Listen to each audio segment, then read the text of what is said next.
Hey guys, ಲಾಲ್ಬಾಗಲ್ಲಿ flower show ಮತ್ತೆ ಶುರುವಾಗಿದೆ. ಜನವರಿ 14ಕ್ಕೆ ಶುರುವಾಗಿದ್ದು ಜನವರಿ 26ರವರೆಗೂ ನಡೀತಾ ಇದೆ. ಈ ಸಲದ ಥೀಮ್ ಏನಪ್ಪ ಅಂತಂದರೆ ಪೂರ್ಣಚಂದ್ರ ತೇಜಸ್ವಿ ಅವ್ರ ಬಗ್ಗೆ ಕಂಪ್ಲೀಟ್ ಡೀಟೇಲ್ಸು ನಮಗೆ ಸಿಗುತ್ತೆ. ಅವರ ಲೈಫ್ ಸ್ಟೈಲ್ ಆಗಿರ್ಬೋದು, ಅವ್ರ ಹಾಬೀಸ್ ಆಗಿರ್ಬೋದು, ನೀವು ನೋಡ್ತಾ ಇರ್ಬೋದು. ಅವ್ರ ಹಾಬೀಸ್ ಅಂದರೆ ಫಿಶಿಂಗ್, ಫೋಟೋಗ್ರಫಿ, ಈ ಥರದ್ದೆಲ್ಲದನ್ನು ಅಲ್ಲಿ ತುಂಬಾ ಚೆನ್ನಾಗಿ ತೋರಿಸಿದ್ದಾರೆ.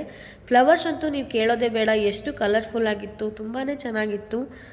ಹಾಗೆ ನಾವಂತೂ ನಮ್ಮ ಫ್ಯಾಮಿಲಿ ಜೊತೆ ವಿಸಿಟ್ ಮಾಡಾಯಿತು. ನೀವು ವಿಸಿಟ್ ಮಾಡಿದ್ರೆ ನನಗೆ ಖಂಡಿತವಾಗ್ಲೂ ಕಮೆಂಟ್ ಸೆಕ್ಷನಲ್ಲಿ ತಿಳಿಸ್ಕೊಡಿ. ಹಾಗೆ ನೀವು ನೋಡ್ತಾ ಇರ್ಬೋದು, ಅಲ್ಲಿ ಒಂದು ಸ್ಮಾಲ್ ವಾಟರ್ಫಾಲ್ ಇದೆ. ಹಾಗೆ ಮಂತ್ರಮಾಂಗಲ್ಯ ಥೀಮ್ ಕೂಡ ತೋರಿಸಿದ್ದಾರೆ. ಹಾಗೆ ವಾಟರ್ಫಾಲ್ ಬಗ್ಗೆ ಹೇಳಿದ್ದಾರೆ, ಅದು ತುಂಬ ಕ್ಯೂಟಾಗಿತ್ತು. ನನಗಂತೂ ತುಂಬ ಇಷ್ಟ ಆಯಿತು. ಅವ್ರ ಮನೆ ಕೂಡ ಇತ್ತು, ಅದು ಚೆನ್ನಾಗಿತ್ತು. ನೋಡಿ ನೀವು, ಸ್ಕೂಟರ್ ಇದೆ, ಎಲ್ಲದು ತುಂಬಾ ಚೆನ್ನಾಗಿತ್ತು. ಹಾಗೆ ಅಲ್ಲಿ ಕೀಟಗಳು, ಹಣ್ಣು, ತರಕಾರಿ ಎಲ್ಲದನ್ನು ಇಟ್ಟಿದ್ರು. ತುಂಬಾ ಖುಷಿಯಾಯಿತು. ವರ್ತ್ ವಿಸಿಟಿಂಗ್ ಅಂತ ಅನ್ನಿಸ್ತು. ನಿಮಗೇನು ಅನ್ನಿಸ್ತು ಅಂತ ತಿಳಿಸೋದನ್ನು ಮರಿಬೇಡಿ.